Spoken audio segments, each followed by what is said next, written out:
آپ نے دوسرا سوال کیا کہ میرے نظر میں جو اسامہ بن لادن کر رہا ہے وہ قرآن اور حدیث کی روشنی میں صحیح ہے کیا نہیں؟ جو لوگ کشمیر میں جھگڑ رہے وہ صحیح ہے کیا نہیں؟ جو افغانستان میں کر رہے صحیح ہے کیا نہیں؟ 3 سوال، ایک سوال کے 3 حصے. میں پہلے کا جواب تو دے چکا ہوں، شاید آپ نے نہیں سنا کہ اسامہ بن لادن قرآن اور حدیث کی روشنی میں صحیح کر رہا ہے کیا نہیں. میں تو اسامہ بن لادن سے ملا ہی نہیں. آپ ملے ہوئیں گے، میں نہیں ملا. اللہ تعالیٰ فرماتے سورہ حجرات میں سورہ نمبر 49 آیت نمبر 6 میں جب بھی کوئی آپ کو انفارمیشن کوئی چیز معلوم پڑتی ہے خصوصاً اگر فاسق کے ذریعے ہے تو اس کی تحقیق کرو. مجھے پتا نہیں جو یہ CNN کہہ رہی ہے کہ اسامہ بن لادن نے WTC کو گرایا، اسامہ بن لادن تو کہتا میں نہیں گرایا. تو نہ میں اسامہ بن لادن سے ملا تو میں یہ بھی نہیں کہتا اسامہ بن لادن قرآن حدیث پہ ہے یا نہیں ہے. اللہ عالم، اللہ عالم. اگر ہے تو جنت میں جائے گا، نہیں ہے تو نہیں جائے گا. مجھے ضروری نہیں کہ اسامہ بن لادن سے ملنا میرا فرض ہے، ٹھیک ہے نا؟ وہ آخرت کے دن میں فیصلہ ہو جائے گا. اللہ تعالیٰ آپ سے بھی نہیں پوچھے گا کیا وہ مجاہد تھا کہ دہشت گرد تھا، وہ اللہ تعالیٰ فیصلہ کریں گے. سوال نمبر 2 کہ کشمیر میں جو لوگ جھگڑ رہے ہیں کہ وہ قرآن اور حدیث کی روشنی میں ہے کیا نہیں. میں کشمیر میں لاسٹ ایئر 2003 میں تقریباً 1 سال پہلے گیا تھا. آپ دیکھتے کہ کشمیری لوگ الگ الگ وجہ کے لیے جھگڑ رہے ہیں. اگر وہ وجہ قرآن اور حدیث سے صحیح ہے تو صحیح وجہ، اگر خلاف ہے تو خلاف ہے. یہ کہنا کہ سارے کشمیر قرآن حدیث کے اوپر ہے یا سارے کشمیر نہیں ہے یہ بالکل غلط ہے. کچھ لوگ قرآن اور حدیث کی روشنی میں جدوجہد کر رہے ہوں گے تو صحیح جہاد کر رہے، کچھ لوگ اپنے ذاتی فائدے کے لیے ایک دوسرے کو قتل کر رہے وہ بالکل غلط ہے. تو ہم دیکھتے ہیں کہ کئی بار کئی لوگ اپنے ذاتی فائدہ اپنا بنا لیتے ہیں. تو میں یہ نہیں جانتا ہوں خصوصاً کون کشمیری کیا کر رہا ہے. تو اسی لیے یہ کشمیر عام لوگ قرآن حدیث پہ عمل کر رہے کہ نہیں، آپ کو اس سے پوچھنا چاہیے جو پالیٹکس کے اندر ایک ماہر ہے. اللہ تعالیٰ فرماتے سورہ نحل میں سورہ نمبر 16 آیت نمبر 43 اور اللہ تعالیٰ فرماتے سورہ نمبر 21 آیت نمبر 7 میں فَاسْأَلُوا أَهْلَ الذِّكْرِ إِن كُنتُمْ لَا تَعْلَمُونَ. اس سے پوچھو جو اس فن کا ماہر ہے. میں پالیٹکس کے فن میں ماہر نہیں ہوں، میں دائی ہوں. تو کس طریقے سے جواب دینا غیر مسلم کو بولوں گا، لیکن پالیٹکس میں کشمیری لوگ کیا کر رہے ہیں، افغانی لوگ کیا کہہ رہے ہیں وہ میں نہیں کہہ سکتا ہوں. میں اس فن کا ماہر نہیں ہوں. اگر کہوں گا تو قرآن کے خلاف جائیں گا. آپ اس سے پوچھو جو ماہر ہے. میں اس فن کا ماہر نہیں ہوں، میں دعوتی میدان کا ماہر ہوں.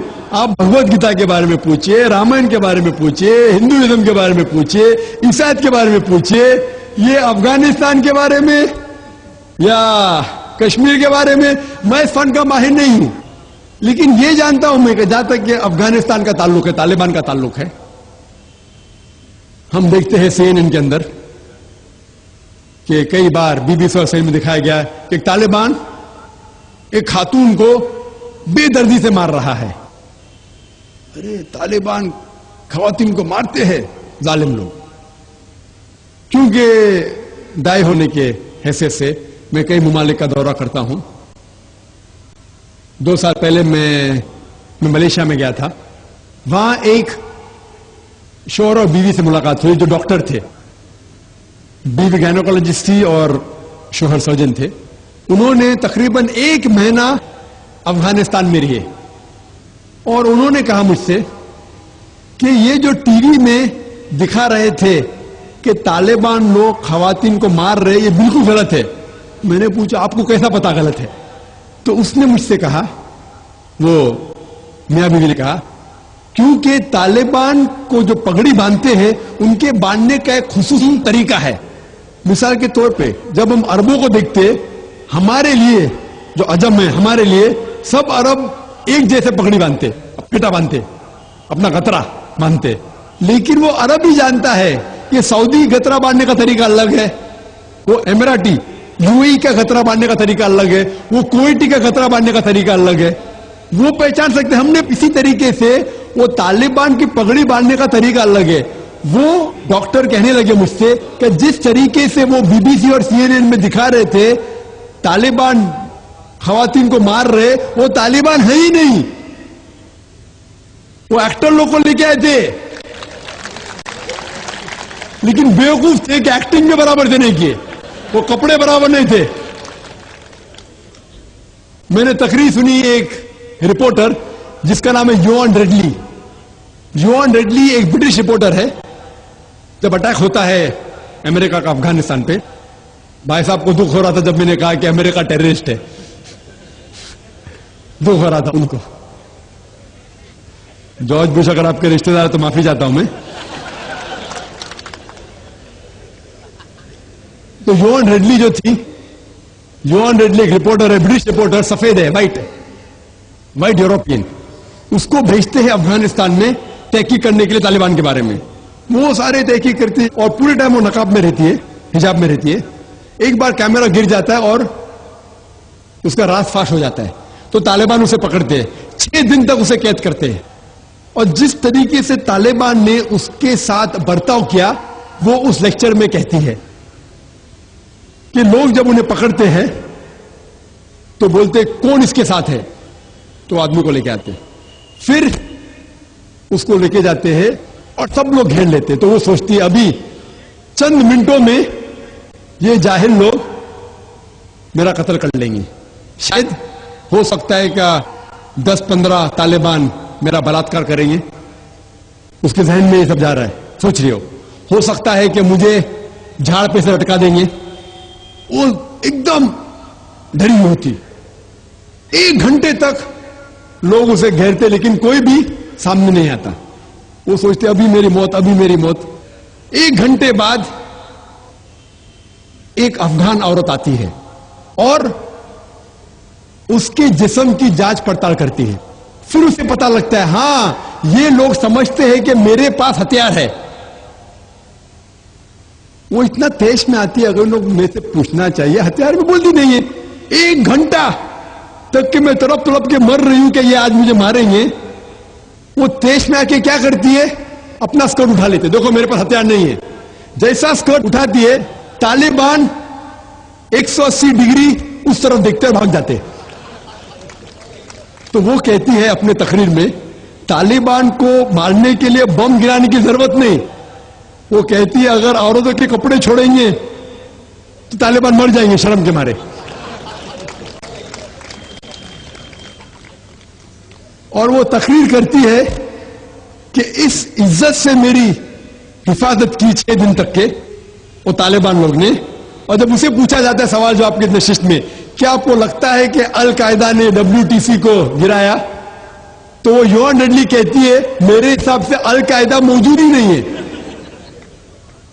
وہ اس کا کہنا، میرا کہنا نہیں۔